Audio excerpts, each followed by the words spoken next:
Hola, muy buenos días a todos. Mi nombre es Priscila Montalvo, líder de marketing digital en Cuprum Metales Laminados.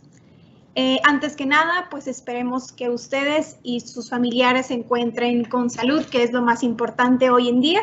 Y pues bien, con el objetivo de cada vez estar más cerca de nuestros clientes y así poder fortalecer nuestras alianzas comerciales, iniciaremos una serie de webinars con temas de interés que sin duda serán de gran valor para todos ustedes. En esta ocasión es un honor para mí presentarles a nuestro ponente el día de hoy, el licenciado Francisco Orozco, quien es egresado del Instituto Tecnológico de Estudios Superiores de Occidente en Guadalajara. Ha formado más de 40 años de experiencia en el mundo del aluminio, de los cuales 25 años ha formado parte del área comercial de CML y actualmente forma parte de la Gerencia Nacional Proyectos y Transporte. Y pues bueno, sin más preámbulo, le cedo la palabra al licenciado Francisco Orozco. Adelante. Hola, muy buenos días. Muchas gracias a todos por darse el tiempo de asistir a este primer webinar organizado por la división de retail de Grupo Cuprum. Ojalá cumpla con sus expectativas y trataremos de que todas sus dudas queden despejadas. Al final habrá una pequeña sesión de preguntas y respuestas, las cuales ya hemos estado recibiendo de su parte y al final de la presentación pues daremos una respuesta a ellas. Bueno, esto es lo que veremos durante nuestra presentación. Vamos a ver primero, pues brevemente, para que tengan una idea de cuál es la producción de aluminio. Esto está actualizado hasta el 2019. Cómo se obtiene el aluminio, el proceso de fundición y la producción de aluminio industrial, que es el que nosotros utilizamos, el que ustedes nos consumen. Un video donde se explica lo que es la colada directa, muy en particular, y su diferencia contra una colada continua. Cuál es la aportación de los diferentes elementos químicos en la fundición y fabricación del aluminio. Las aleaciones de aluminio, sus principales usos. Obviamente las principales aleaciones, porque pues bueno, ya sabemos que son demasiadas. Cómo se interpreta el esfuerzo de tensión, cedencia y elongación, que es algo pues que sí todos deberíamos de conocer. Y cómo se lee un certificado de calidad, para terminar, como les comentaba hace un momento, con la sesión de preguntas y respuestas. Bien, pues vamos a iniciar. Este es un pequeño esquemita, un mapita, que nos indica solamente, pues ahora sí que como cultura general, como conocimiento general de lo que es la producción de aluminio y también de alúmina, que ahorita vamos a ver cuál es la diferencia en el mundo. La producción el año pasado en todo el mundo fue de 63.697 millones de toneladas. Obviamente el principal productor es China, con pues casi la mitad de esa producción, y seguido por los Estados Unidos y Canadá, Europa, en fin, diversas regiones del mundo. Y del lado derecho tenemos la producción de alúmina, que esta es pues prácticamente el doble de la producción de aluminio, ya que para obtener 1 kilo de aluminio ya en un lingote se necesitan aproximadamente el doble, 2 kilos de alúmina para obtener 1 kilo de aluminio. Y aquí, bueno, pues igual aproximadamente China produce pues más o menos también el 50% o hasta un poquito más de la producción mundial de alúmina. Seguido también por Oceanía, por la parte de Australia, ya que los países que están más cercanos a o más bien dicho, son zonas tropicales y subtropicales en donde se encuentra la mayor parte de la bauxita, que es de donde obtenemos posteriormente la alúmina. Bueno, dicho esto, pasamos a la siguiente, que es cómo se obtiene el aluminio puro. El aluminio se encuentra en minas que están normalmente a cielo abierto, a 4 o 6 metros de profundidad de la superficie. Realmente no es una profundidad muy relevante. La bauxita generalmente, como les comentaba hace un momento, se encuentra en países que están en zonas más o menos tropicales o un poco por debajo del trópico. Es donde se encuentra con mayor facilidad. Y para obtener el aluminio, partiendo de la bauxita, se utiliza el proceso Bayer. Este proceso Bayer fue pues, inventado desde el siglo XVIII, finales del siglo XVIII, y consiste en la disolución de la bauxita en hidróxido de sodio, que es, bueno, lo conocemos más comúnmente como sosa cáustica. Bueno, pues entonces la bauxita contiene otras impurezas que son diferentes, obviamente, a lo que queremos obtener, que es la alúmina u óxido de aluminio.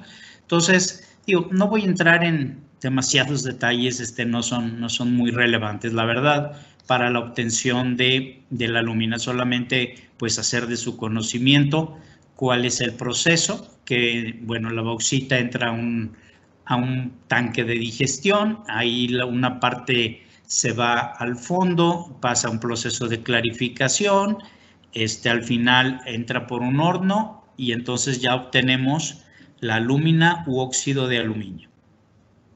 El peso específico del aluminio es de 2.7 gramos por centímetro cúbico, lo que le da una de sus grandes propiedades, que es la ligereza. El aluminio se funde a 660 grados centígrados aproximadamente y es el metal más utilizado después del acero. Lo que sucede es que el aluminio pues también pesa una tercera parte de lo que pesa el acero, pero el aluminio como tal se pudiera decir que es el metal más abundante en la corteza terrestre. Ojo, es en la corteza porque, o sea, en general, obviamente, el metal más abundante es el hierro, solo que la mayoría de este metal se encuentra en capas más hacia el centro de la Tierra. Por lo tanto, lo que se considera la corteza terrestre, el metal más abundante sí es, bueno, es la bauxita, que contiene al aluminio. Entonces, es pues el principal metal. Antes que ese también está el silicio, que es con lo que está conformado la mayoría de las rocas. Pero bueno, como metal así tal cual, el aluminio, pues sí pudiéramos decir que es el más abundante. Ahora, después, ya que obtenemos mediante el proceso Bayer que acabamos de conocer, se obtiene la alúmina. Sin embargo, eso pues ahí todavía no es aluminio, sino que es el puro óxido de aluminio. Entonces, para obtener un lingote de aluminio fundido, que es ya con el que van a trabajar los molinos, el aluminio se obtiene a partir del proceso de electrólisis.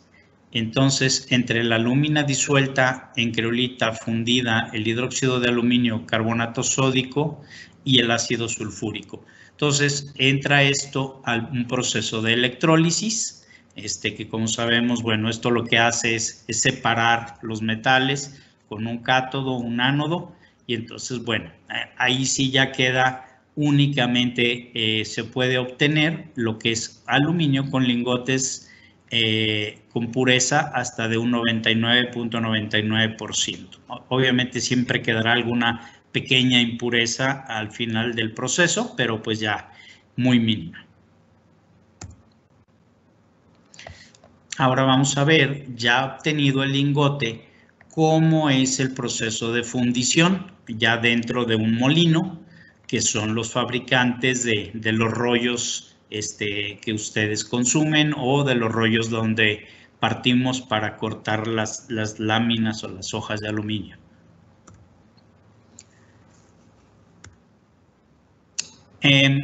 Los molinos usualmente utilizan una parte de aluminio primario, que es el que acabamos de ver cómo se obtiene, pero además se le agrega chatarra de aluminio.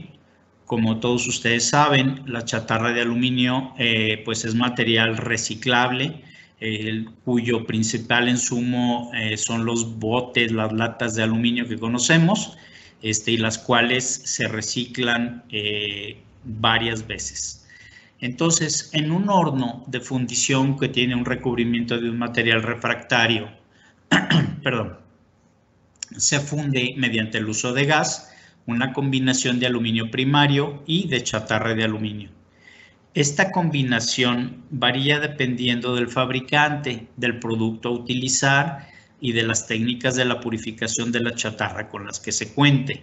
O sea, los molinos sí compran, sí utilizan mucha chatarra, pero sí son bastante,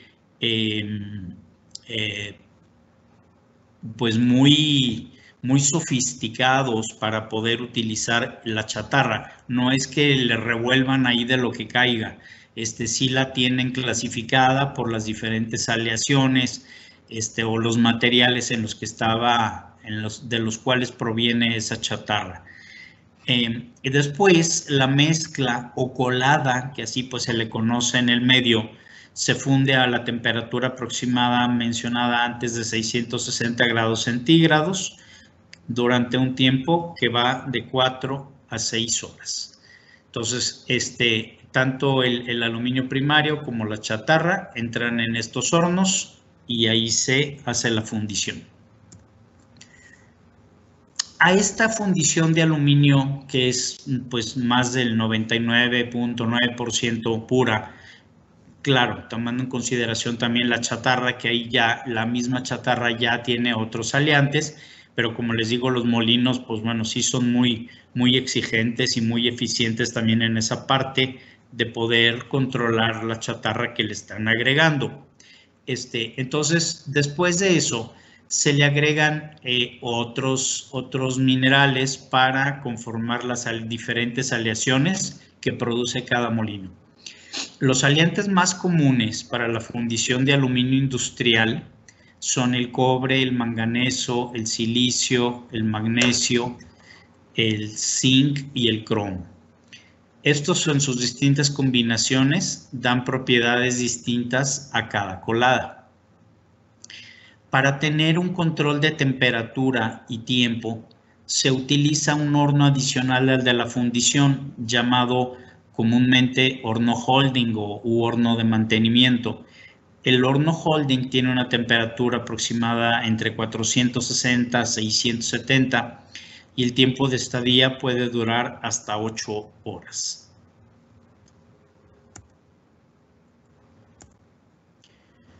Una vez que se tiene la mezcla ideal de los aliantes y de aluminio y esta ha sido liberada químicamente, pueden ocurrir diferentes tipos de los procesos de fundición. Uno es conocido como colada directa o direct chill en inglés y llenado, que es el llenado, perdón, de moldes para la fabricación de lingotes, barras, planchones, etcétera, o la colada continua, también conocida como continuous cast o sus siglas CC, y es una alimentación directa de material semifundido a un proceso posterior.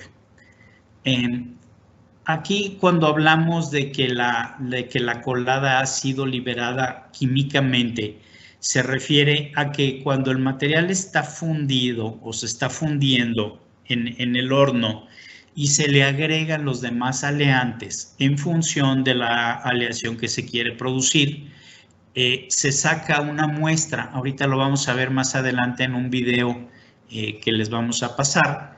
Y ahí sacan una muestra y se analiza en un espectrómetro, el cual arroja ya la composición química que tiene esa colada, el material que está fundiéndose, en particular en ese horno. Entonces, ahí si es una aleación no sé, digamos una 3003 que debe llevar un porcentaje de magnesio, uno de manganeso, uno de cobre, uno de fierro, etcétera, etcétera. Entonces, debe de estar dentro de las especificaciones para cada una de esas aleaciones y al cumplir con esta especificación, pues entonces ya se libera y es una colada aprobada para producir ya un lingote que ya tiene una aleación a la hora de que es fabricado. En estos diagramitas que tenemos aquí, vemos que el material de la colada directa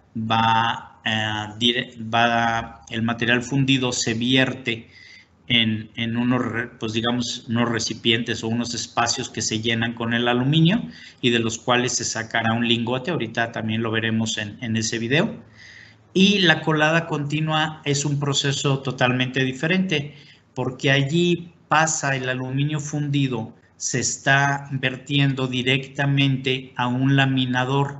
Entonces ahí no se fabrica un lingote, sino que el aluminio semilíquido, por así decir, se vacía, pasa entre unos rodillos y se comienza ya a fabricar directamente el material sin haber pasado por haber sido antes un lingote o un planchón.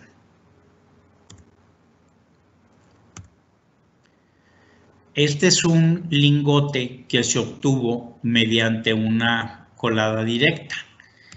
Y es, bueno, una fotografía de una colada continua de un material que se está virtiendo directamente al laminador y se va solidificando conforme va pasando por los rodillos que tiene el laminador. Dependiendo del tipo de producto que se requiera, existen dos procesos para reducir el espesor del planchón del aluminio. Uno es laminado en frío y otro es laminado en caliente. Esta, digamos que es una configuración típica de un equipo de un laminador en caliente. En comparación con uno de laminado en frío, en donde es necesario que sean muchos más rodillos los que apoyen para poder hacer la laminación del material. Realmente lo de laminado en frío, pues digamos que es un poco subjetivo. Es diferente, muy diferente la temperatura al laminado en caliente, donde casi por así decirlo el material digamos que está al rojo vivo y es mucho más suave, más maleable.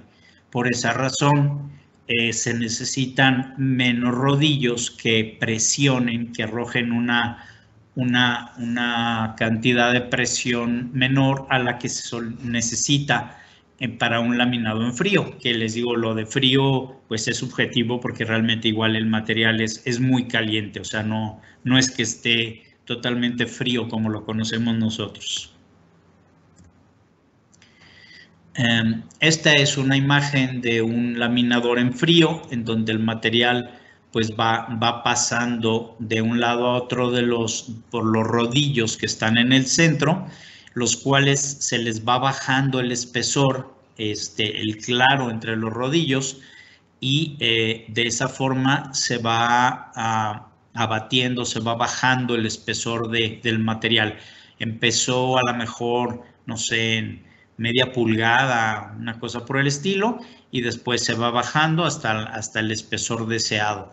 Hay diferentes tipos también de laminadores, no en todos se puede bajar el espesor, digamos, hasta uno como el foil, digamos, ahí se tiene que pasar después a otro tipo de laminador, en donde ya se puede llegar a espesores mucho más bajos. Y del lado derecho tenemos un laminador en caliente, en donde el planchón, el que vimos que estaba colgando en las diapositivas anteriores, se precalienta primero para que se quede un poquito más maleable,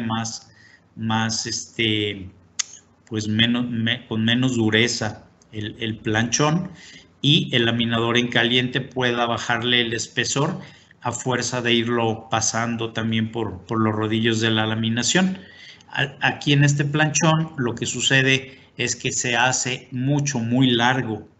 Toda la parte de todo lo que es el espesor, pues se convierte en largo. En términos de laminado, las palabras frío y caliente tienen una definición más técnica que lo que asociamos, lo que les decía que eso de frío pues es subjetivo. El laminado en caliente significa laminar el aluminio a una temperatura que impida que el material se endurezca por el deformado. El laminado en frío significa laminar el aluminio a una temperatura ambiente de tal forma que el material se endurezca por el deformado. Durante este proceso, el aluminio se calienta por la deformación y para el tacto humano es muy caliente.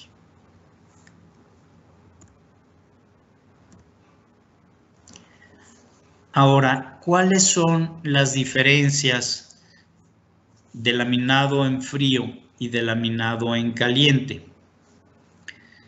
En el laminado en frío, los efectos metalúrgicos que tiene es disminuir las líneas intersticiales de la estructura del aluminio, ocasionando con esto que el material sea más propenso a fracturas, resistir la deformación. Esta parte, suena un poco compleja, pero bueno, trataré de explicarla muy brevemente. Si nosotros vemos en un microscopio la estructura de un material ya laminado, se ven como granitos, como, no sé, como una especie, digamos, como de un panal. Esos gránulos o granitos con los que está conformada toda la superficie del material quedan mejor acomodados, mejor repartidos, digamos, en un laminado en caliente que en un laminado en frío. Entonces, al no quedar, digamos, tan perfectamente pues conformado, más homogéneo, es más propenso a que se pueda romper más adelante el material en algún proceso agresivo que le demos al material. A eso se refiere esa parte de las líneas de la estructura. Bueno, el laminado en frío se puede endurecer el material, lo que le llamamos los temples H o hardening, que es endurecido. En este proceso se hace un intercambio de propiedades de deformación y dureza, máxima ductilidad contra máxima dureza. Entonces, aquí tenemos que escoger, o sea, por ejemplo, en una aleación puede ser muy dúctil, pero no va a ser dura. Y al revés, podemos tener una aleación que nos dé una buena dureza, pero no va a ser dúctil, no va a ser fácil de formar. En el laminado en frío, la calidad de la superficie es mejor que la que se logra en laminados en caliente, debido a la temperatura no tan elevada y a las condiciones de los rodillos del nivelado. Y en el laminado en caliente, el punto número 1 es el contrario del punto número 1 anterior. Aquí estos poros o estos granos que yo les mencionaba quedan más homogéneos, quedan más acomodados, creando un material más denso y más fuerte que puede resistir posteriores procesos como elongación, como rechazado, incluso un doblez con un radio muy cerrado, etcétera. Destruye y reconstituye los constituyentes de fierro y silicio. Esto hace que el material no sea quebradizo y que sea muy dúctil. Y la calidad de la superficie se ve afectada por las altas temperaturas y el efecto de cristalización. Entonces, como verán, se obtienen diferentes condiciones por los dos materiales, por los dos procesos, perdón, tanto el laminado en frío y el laminado en caliente. Ok, ahora les vamos a pasar el video de la colada directa y continua que les venía comentando. Este es un video que nos proporcionó uno de nuestros principales proveedores, que es el molino de Aleris en los Estados Unidos, y que ilustra muy bien todo esto que yo les he venido comentando. El video está en inglés, pero bueno, creo que de todos modos es muy ilustrativo en caso de que alguien no domine el idioma, pero es demasiado ilustrativo, no creo que tenga ningún problema y bueno, vamos a verlo. Dura aproximadamente 9 minutos.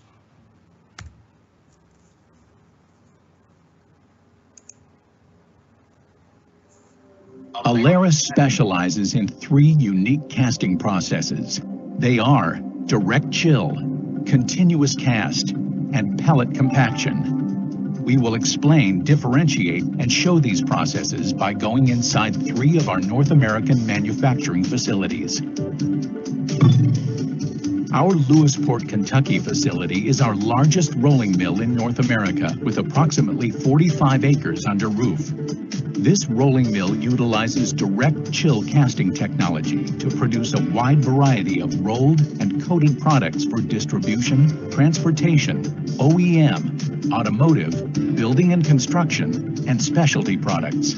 It produces over 20 alloys and more than 2,000 customer-specified products. The process begins with raw materials such as aluminum scrap. These materials, along with hardeners and sow, which is simply the solid form of molten metal, are placed in a furnace according to what alloy is being made. In-house scrap generated within the rolling plant is also placed in the melting hearths. The materials are melted into a molten state.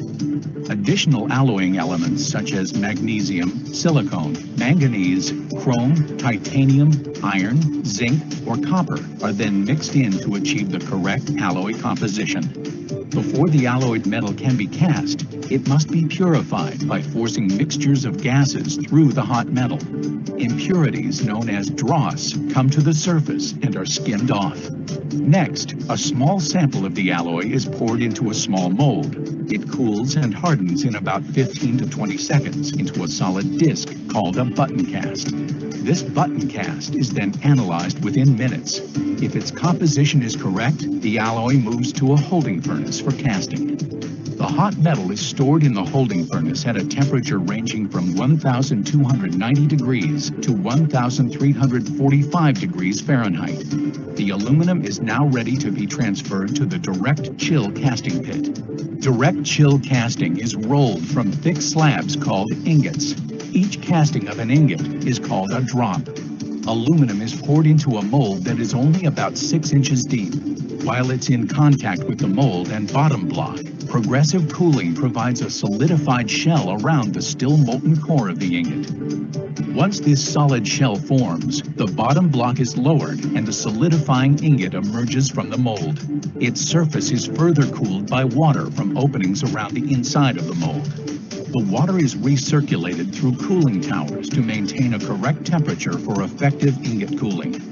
Sensors linked to a computer coordinate this entire process. The ingot emerges at 1.5 to 4 inches per minute and is chilled by a water spray to complete its cooling. It contracts as it cools and separates from the mold wall before it emerges. The cooling rate is sharply reduced during this separation, called the shrinkage gap. This separation sometimes produces an unwanted enrichment of alloying elements in a narrow zone near the surface, which will have to be removed. This direct chill method produces a rectangular ingot over 17 feet long, 6.5 feet wide, over 2 feet thick, and weighing about 17 tons. Now, the ingot needs to be scalped in order to create a high-qualified surface for rolling. The surfaces of the ingot are shaved by a machine with rotating blades called a scalper. This process removes any chemical imperfections, such as excess oxides or concentrated alloying elements, which may have occurred in the solidification process. After scalping, the ingot is placed in the tunnel or pit furnace for preheating. Preheating the scalped ingot before hot rolling is vital in the direct chill process and is the key characteristic that differentiates hot rolling from cold rolling. The Aleris special cooling towers to maintain cooling towers to maintain a correct temperature for effective ingot cooling. Sensors linked to a computer coordinate this entire process. The ingot emerges at 1.5 to 4 inches per minute and is chilled by a water spray to complete its cooling. It contracts as it cools and separates from the mold wall before it emerges. The cooling rate is sharply reduced during this separation, called the shrinkage gap.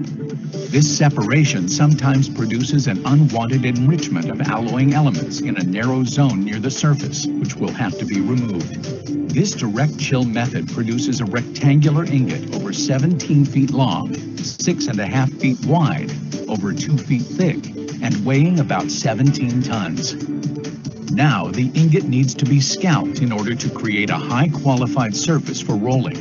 The surfaces of the ingot are shaped by a machine with rotating blades called a scalper. This process removes any chemical imperfections, such as excess oxides or concentrated alloying elements, which may have occurred in the solidification process. After scalping, the ingot is placed in the tunnel or pit furnace for preheating. Preheating the scalped ingot before hot rolling is vital in the direct chill process and is the key characteristic that differentiates hot rolling from cold rolling.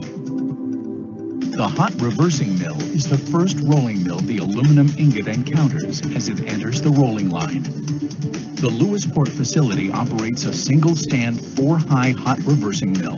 Its main function is to break down the ingot to reduce its thickness to the dimension of plate. The thick ingot is reduced to thin sheet by passing it repeatedly between the same work rolls and narrowing the gap each time it passes through. Think of it like rolling dough. During this process, a 23-inch thick ingot may be reduced to about 21 inches on the first pass. Then the roll gap is reset, the direction is reversed, and the ingot is passed through again. Did you know a typical hot reversing mill may apply up to 10,000 horsepower to each work roll to drive the ingot through the gap, where it then undergoes a compression force of about 8 million pounds along the contact line?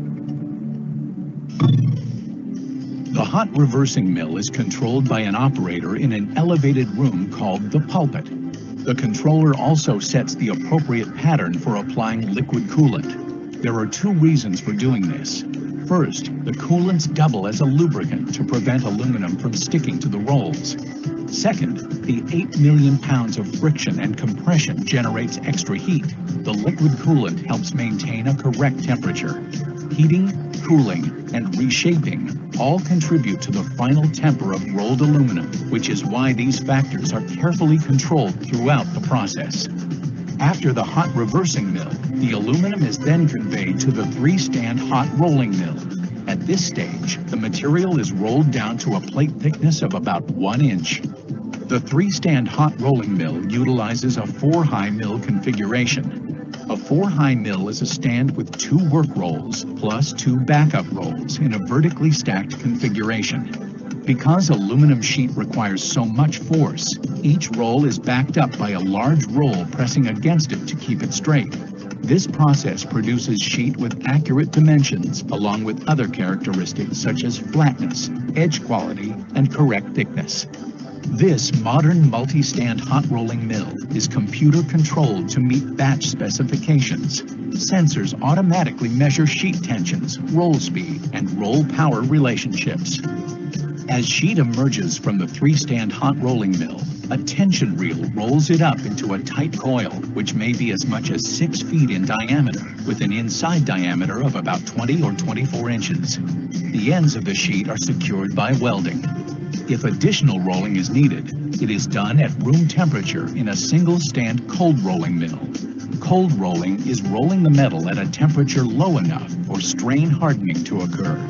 Cold rolling can provide a smoother final surface and different tempers than hot rolling. The thinnest products must be cold rolled to their final thickness. Before, after, or between cold rolling operations, the sheet may be fully or partially annealed to soften it and counteract the tempering that has already taken place. Annealing is a process that applies heat by convection through the atmosphere inside an annealing furnace. coils of aluminum are fed into the annealing furnace, where heat transfers from the furnace atmosphere to the outside surfaces of the coils, then through the metal to the innermost layers. The annealing reaction is very temperature dependent, not time dependent. Several hours are needed to heat up the coil to ensure temperature uniformity throughout the coil. Then the coil is cooled to prevent oil staining. The full annealing cycle, from heating to soaking to cooling, lasts between 16 to 24 hours. After annealing, the aluminum goes through a tension leveler. The sheet passes over and under a series of rolls that flex and stretch the metal to remove any buckling and give it a uniform flatness. Now it's ready for slitting and trimming. The sheet is processed through a high-speed slitter where circular knives trim the edges straight. The slitter may also divide wide sheet into narrow coils of customer-specified widths. The slitter is also used to cut sheet into narrow strips down to widths as small as 4 inches. The slit sheet is recoiled as it emerges from the slitter. Our high-speed slitter processes sheet at a rate of up to 2,000 feet per minute. The aluminum is now ready to be shipped or moved to the coating process. Did you know that Aleris facilities use all trimmed scrap by recycling it back into the process?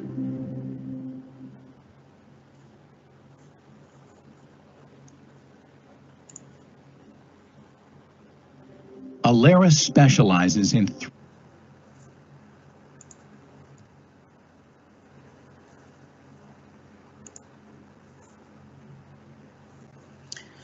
Bien, bueno, ahí pues vemos todo el proceso de la fundición, de la colada directa sobre todo, y la obtención de esos planchones que después pasan por el laminador, y bueno, finalmente ya se obtiene un producto terminado que son los rollos de aluminio que habitualmente son los que usamos todos nosotros. Bueno, ahora vamos a ver los efectos de los principales aleantes en el aluminio. Hay generalmente los más usuales son 6 grupos. Uno es el que tiene como principal aleante el cobre, que incrementa el esfuerzo de tensión, el esfuerzo de fatiga y la dureza superficial. Reduce la ductilidad, reduce la resistencia a la corrosión y, bueno, además es muy buen conductor de electricidad, como sabemos. El manganeso, que sirve para endurecer la aleación, mejora la resistencia a la fatiga, la corrosión, mejora la ductilidad. El silicio, que mejora habilidad para fundición, en el caso de material que va a servir para fundir piezas, que es otro ramo que, bueno, no es el nuestro, pero es parte de la industria del aluminio, e incrementa la resistencia. Después tenemos al magnesio, que incrementa el esfuerzo a la tensión, el esfuerzo a la fatiga y la dureza superficial. El zinc, que también sirve para incrementar esfuerzos de tensión, de fatiga y dureza, e incrementa la susceptibilidad de las aleaciones a grietas por corrosión. Y el cromo, que elimina el crecimiento del grano que ya les hemos comentado a temperaturas elevadas, mejora la ductilidad y reduce la susceptibilidad de las aleaciones a grietas por corrosión. Estos son de los principales aleantes para fabricar las diferentes aleaciones de aluminio. Obviamente no son los únicos, e incluso pues una combinación de todos estos, en la mayoría de las aleaciones tienen los 6 elementos estos, algunos en mayor medida, pero dependiendo pues ya de cada una de las aleaciones que se vayan a producir. Vamos a pasar a la parte ahora de las aleaciones de aluminio y sus usos. Como les comentaba, estos son los principales grupos. Se utiliza un sistema de 4 dígitos numéricos para identificar al aluminio y a sus aleaciones.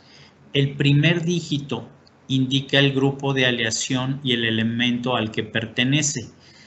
Por ejemplo, las aleaciones miles, como la 1100, la 1200, la 1350, pues ahí lo que indica su principal aleante obvio es el aluminio, con un 99% por lo menos. A una aleación, por ejemplo, como la 1070, tiene hasta un 99.7% de aluminio. Luego, las aleaciones 2000 son las que tienen al cobre como principal aleante. En las 3000, como la 3003, 3004, 3105, tienen al silicio con cobre y o magnesio. Las aleaciones 4000 tienen como su principal aleante silicio. Las aleaciones 5000, como la 5052, que pues es de las más comerciales, la 5005 es el magnesio, las 7000 es el zinc, 8000 es el estaño y 9000 es otros elementos. La familia de las 6000 es para aleaciones especiales y recocidas. Esta aleación sí se usa bastante en extrusión, en la fabricación de perfiles extruidos. En aluminio, pues realmente casi solo se usa la 6061 para fabricación de placas, y estas generalmente son placas que tienen una extrema dureza, por eso se producen en esa aleación. Aquí preparamos un cuadrito con las aleaciones más comerciales, las más comunes, las que nosotros y ustedes más nos solicitan. Por ejemplo, viene dentro de las especificaciones una comparativa de la aleación, por ejemplo, 1100 y 1200, que son bastante similares, la 3003, la 3105 y la 5052. En donde vemos, por ejemplo, que la resistencia a la tensión va aumentando, siendo la aleación 5052 la que presenta una mayor resistencia a la tensión. En la elongación, en un porcentaje, también en una probeta de un 16avo de espesor, también la aleación 5052 es de las que tienen una mayor elongación. Dureza, igual, 60 grados de dureza Brinell y una resistencia a la fatiga. Es por esto que normalmente esta aleación 5052 pues es de las más utilizadas para los procesos mecánicos que algunos de ustedes hacen. Bueno, aquí las composiciones químicas con sus principales componentes, que digo, bueno, no tiene mucho caso verlas así a detalle. Y algunos procesos para estas aleaciones en las que la A significa que son muy buenos, la B no tan buenos, la C son malos y la D son deficientes. Entonces, aquí también depende ya un poco del proceso, porque aquí en general habla pues de maquinabilidad o de soldabilidad, pero sin especificar los diferentes procesos. Entonces, realmente, digo, es como para tomar un punto de vista así muy general, nada más, pero ya habría que ver en el caso de cada proceso, de cada producto que se fabrica con la lámina de aluminio, qué aleación es la que mejor se comportaría, la que mejores resultados puede dar. Para esto, bueno, con mucho gusto todo nuestro departamento comercial está capacitado para apoyarlos con esta información. Algunas aplicaciones, por ejemplo, en la aleación 1100 es el foil, conductores eléctricos, equipos químicos, iluminación. Para la 3003, igual equipos químicos, envases de presión, utensilios domésticos, tanques de almacenaje y láminas para usos varios. Esta aleación 3003 junto con la 5052 pues son las más usadas con mucho. Tienen diferentes propiedades y son bastante diferentes una de otra, pero la 3003 es como de uso muy general, se puede producir casi cualquier cosa con ella.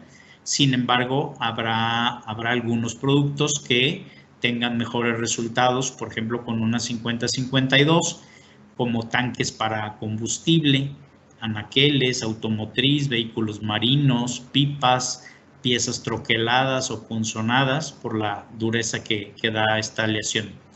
Y la 3105, esta es una aleación muy particular. Su principal uso son remolques, cajas para trailers, casas móviles, productos pintados. Esto se debe a que la 3105 se fabrica hasta con un 80-85% de chatarra. Entonces, la 3105 no se le pueden estimar propiedades mecánicas debido al uso tan amplio de la chatarra en su fabricación. Y lo que resulta también es que la apariencia no es muy bonita. Por eso es que es excelente para productos pintados, porque obviamente pues se oculta la apariencia que resulta de la laminación, que sí se puede, por ejemplo, pueden identificar de vista una aleación 3003 y una 3105. La 3003 es brillante, es muy parejo el acabado, es muy bonito. La 3105 puede presentar algunos diferentes tonos debido a la chatarra, como les comentaba.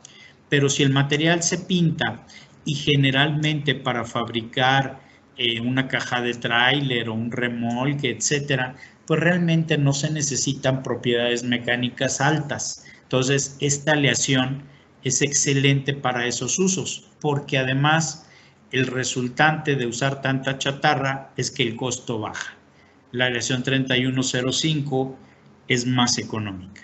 Esa es la razón de ser de esa aleación. Ahora pasando a la parte de los temples y del tratamiento térmico que se le dio al material. Hay aleaciones que son tratables térmicamente, o heat treatable en inglés, que se designan con los temples T y son generalmente en aleaciones 2000, 6000 y 7000. Estas aleaciones sí pueden ser endurecidas por tratamiento térmico, es decir, calentamiento y enfriamiento. En el caso de los productos que nosotros comercializamos, realmente en esta clasificación solo usualmente se maneja la aleación 60-61 y normalmente su temple es el T6 o T651, que es básicamente lo mismo, y tiene una alta dureza. Y luego están las aleaciones no tratables térmicamente, que se designan con los temples H. Normalmente dentro de estas familias están las aleaciones 1000, 3000, 4000 y 5000, o sea, las que sí son más usuales en nuestro mercado, todas las aleaciones 1000, 3000 y 5000. Estas aleaciones no pueden ser endurecidas por un tratamiento térmico, es decir, calentamiento y enfriamiento. Estas solo se endurecen por deformación en frío. Todas las aleaciones de aluminio pueden ser deliberadamente suavizadas, mas no endurecidas por temperatura, que es el caso, por ejemplo, del temple H0 o algunas personas los conocen como el temple O, realmente es un 0, en donde al final se mete a un horno donde se le da un recocido final o un suavizado final. Entonces, eso sí se puede hacer. Estas son las nomenclaturas de los temples. El temple F, que quiere decir, bueno, es un material, normalmente se le conoce como sin temple, y la F quiere decir as fabricated, o sea, pues como salió del laminador, y no se le puede poner un temple. No sabemos, en ocasiones un material en temple F puede salir más duro o puede salir más suave. Hay un molino aquí en México que fabrica placas en temple F, y realmente ahí no se puede garantizar ninguna propiedad mecánica de esos materiales porque el material no trae un temple determinado. Luego el temple 0, que es el que les comentaba y que es un recocido, un material muy suave. El H, que es el endurecido por esfuerzo. Un temple que se designa como P, sin propiedades estándar. Y la T, que es el tratado térmicamente. Los temples y su nomenclatura. El temple O H111, que es lo mismo, es un material sin temple, totalmente recocido. El F, como ya les comentaba ahorita, sin controles especiales para temple por endurecido térmicamente y no existen límites de propiedad mecánica. El H, que es endurecido por tratamiento mecánico, temples que tienen sus propiedades mecánicas por esfuerzos inducido por trabajo en frío. Y luego viene lo que significa en los temples el primer dígito, el 1, el 2, el 3, el 4. Si nos vamos del lado derecho de la diapositiva, está la aleación, después viene lo que sería, digamos, en este caso la H, ¿sí? El tipo de proceso, o sea, una aleación de las que mencionábamos en esta parte, de las no tratables térmicamente, que son la parte más común de nuestros productos, y finalmente los dos dígitos que nos indican la dureza. El primer dígito se refiere al tipo de endurecimiento y son los que tenemos acá en el lado izquierdo. En el número 1 es un temple que fue fabricado por endurecido, por trabajo, rolado en frío hasta un espesor y sus propiedades mecánicas. El temple que comienza con un 2 es prácticamente lo mismo que el anterior, pero lleva después al final un recocido parcial para reducir esfuerzos. O sea, los temples, por ejemplo, un H14 y un H24, el 4 del final indica el grado de dureza. Sin embargo, por ejemplo, un tipo 24 va a ser un material un poquito con propiedades, por así ponerlo, un material que va a resultar un poquito más suave en sus propiedades o va a tener menos dureza al final que un temple fabricado con un H1. Y finalmente el H3, temple que son fabricados por endurecido por trabajo, rolado en frío hasta un espesor deseado y estabilizados. Y al final, el segundo dígito indica el grado de endurecimiento. La X significa el grado de endurecido, identificado como el valor mínimo de resistencia a la tensión. El número 8 es lo que se conoce como temple full hard, aproximadamente 75% de trabajo en frío. Entonces, el número final, mientras más elevado es, más duro es el material. Esto tiene una equivalencia en grados Brinell, o sea, no es simplemente un número al azar y que signifique que un 4 es más duro que un 2 y que un 6 es más duro que un 4. O sea, todo esto está normado, se encuentra dentro del manual de la Aluminum Association, que es la que rige a la industria del aluminio, y ahí se puede encontrar toda esta información. Igual, cualquiera de nuestros ejecutivos comerciales les puede dar más datos en cuanto a esto. Bueno, voy brevemente a darles una presentada de algunas aleaciones de las más comunes. Por ejemplo, la aleación 1070, 99.7% de aluminio, que les decía es de las aleaciones que tiene la mayor cantidad de aluminio. Esto por ningún motivo quiere decir que sea mejor o peor que otra. hay una aleación para cada uso. Entonces, esa aleación es la mejor. Por ejemplo, lo que les comentaba en el caso de la 3105, a pesar de que es una aleación fabricada a base de chatarra, pues esto no quiere decir nada si el producto final no nos requiere más especificaciones que el que una lámina pintada para fabricar un cuarto, por así decirlo, o una caja.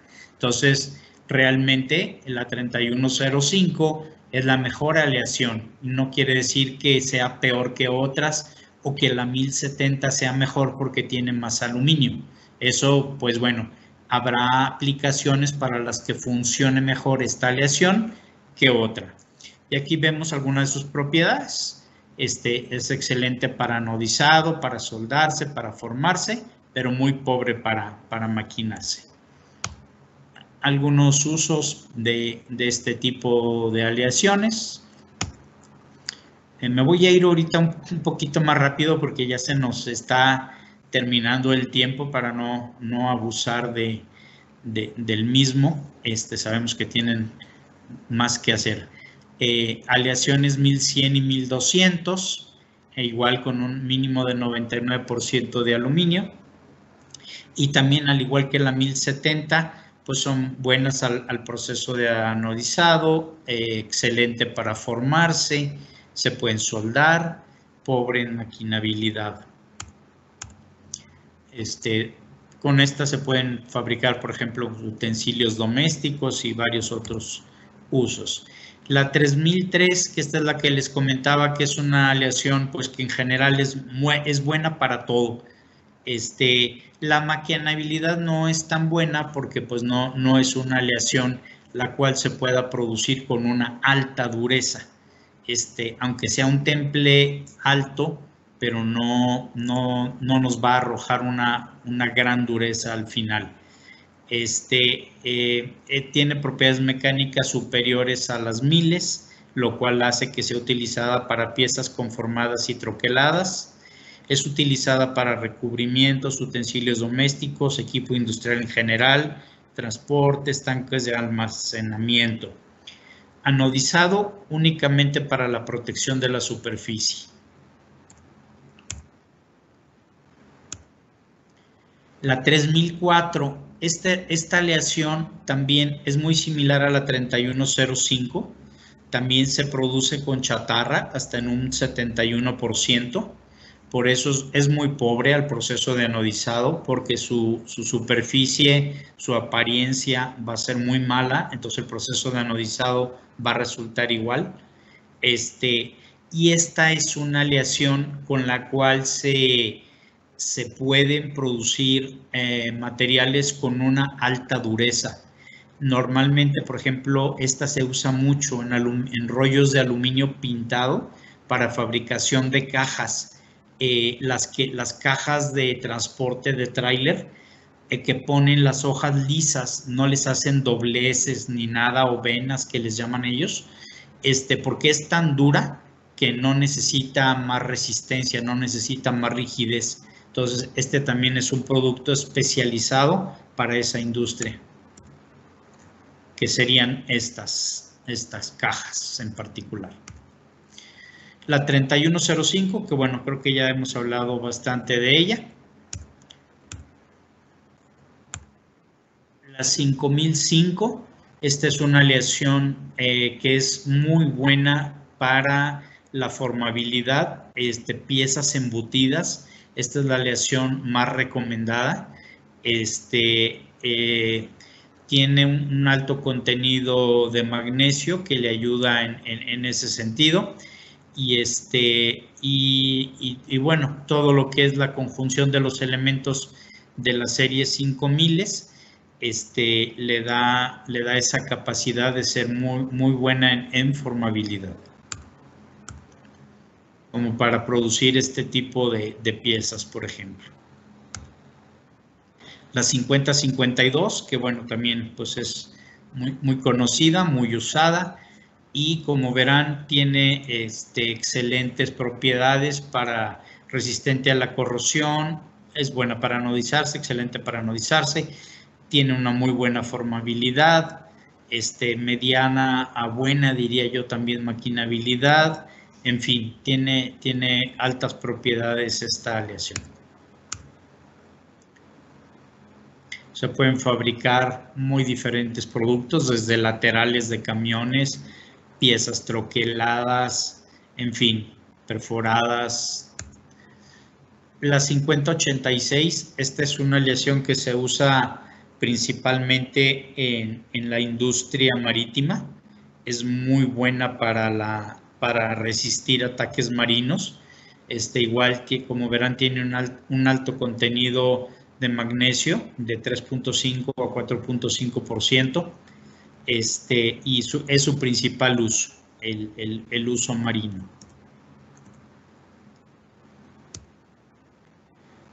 Bueno, ahora vamos a pasar a los esfuerzos de tensión, cedencia y elongación.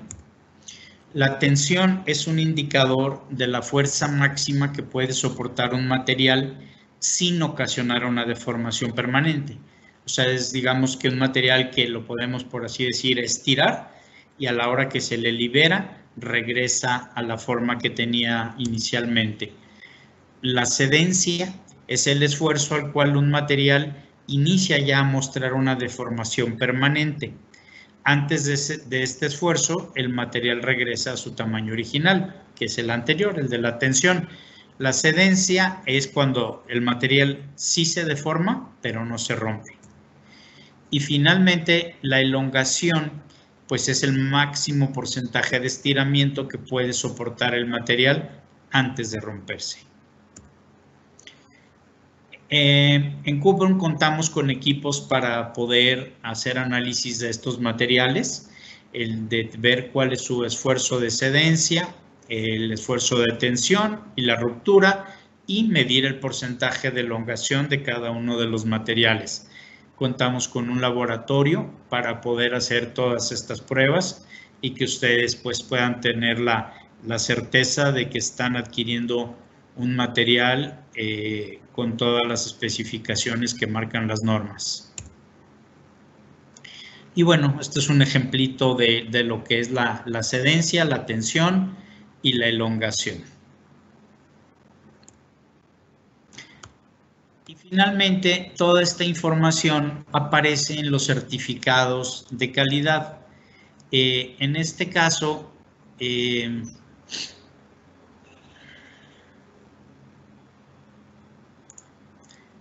aquí tenemos un certificado normal de alguno de nuestros proveedores asiáticos. Viene el número de certificado, viene la norma bajo la cual está producido ese material, viene la descripción del material, la aleación, el espesor, el ancho, en este caso largo, pues es un rollo, los números de lote, el número de producto con que nosotros lo identificamos. Después acá abajo viene la composición química. Esta es una aleación 3003. Entonces, esta composición química debe de cumplir con lo que marca la norma para esta aleación. En este caso, por ejemplo, es un material que trae un 97.906% de aluminio. Y bueno, y los diferentes valores que ven ustedes allí de los diferentes aliantes. Y lo que veíamos aquí, los esfuerzos de cedencia, de tensión y de elongación. Aquí vienen los valores mínimos, los valores máximos, y los resultados. Entonces aquí el molino certifica que el molino cumple con todas las características que debe tener este material en particular. Este otro es igual, solo que este es de un material aleación 5052, pero pues básicamente contiene lo mismo, la especificación de la norma, todos los datos de la composición química y sus propiedades mecánicas, que es lo que debe de cumplir todos los productos que nosotros comercializamos.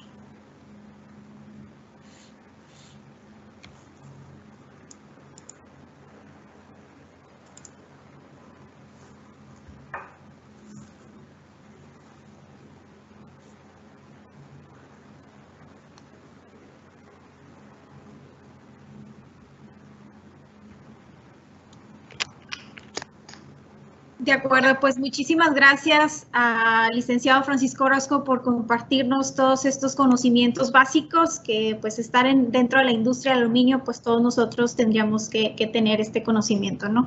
Y pues bueno, como va a haber muchos más webinars o seminarios web donde esperamos contar con su participación y como bien saben, Grupo Cuprum es una empresa esencial, por lo cual pues todos nuestros centros de servicio y sucursales siguen operando bajo ciertas normativas para cuidar y salvaguardar la integridad y salud de nuestros empleados y de nuestros clientes también. Dejamos abiertos todos nuestros canales de comunicación, nuestro call center, página web y nuestra página de Facebook para alguna otra duda, comentario o también por la parte de ventas, pues todos nuestros ejecutivos comerciales están a su disposición. Les agradecemos mucho su tiempo y participación y esperamos verlos muy pronto. Muchas gracias.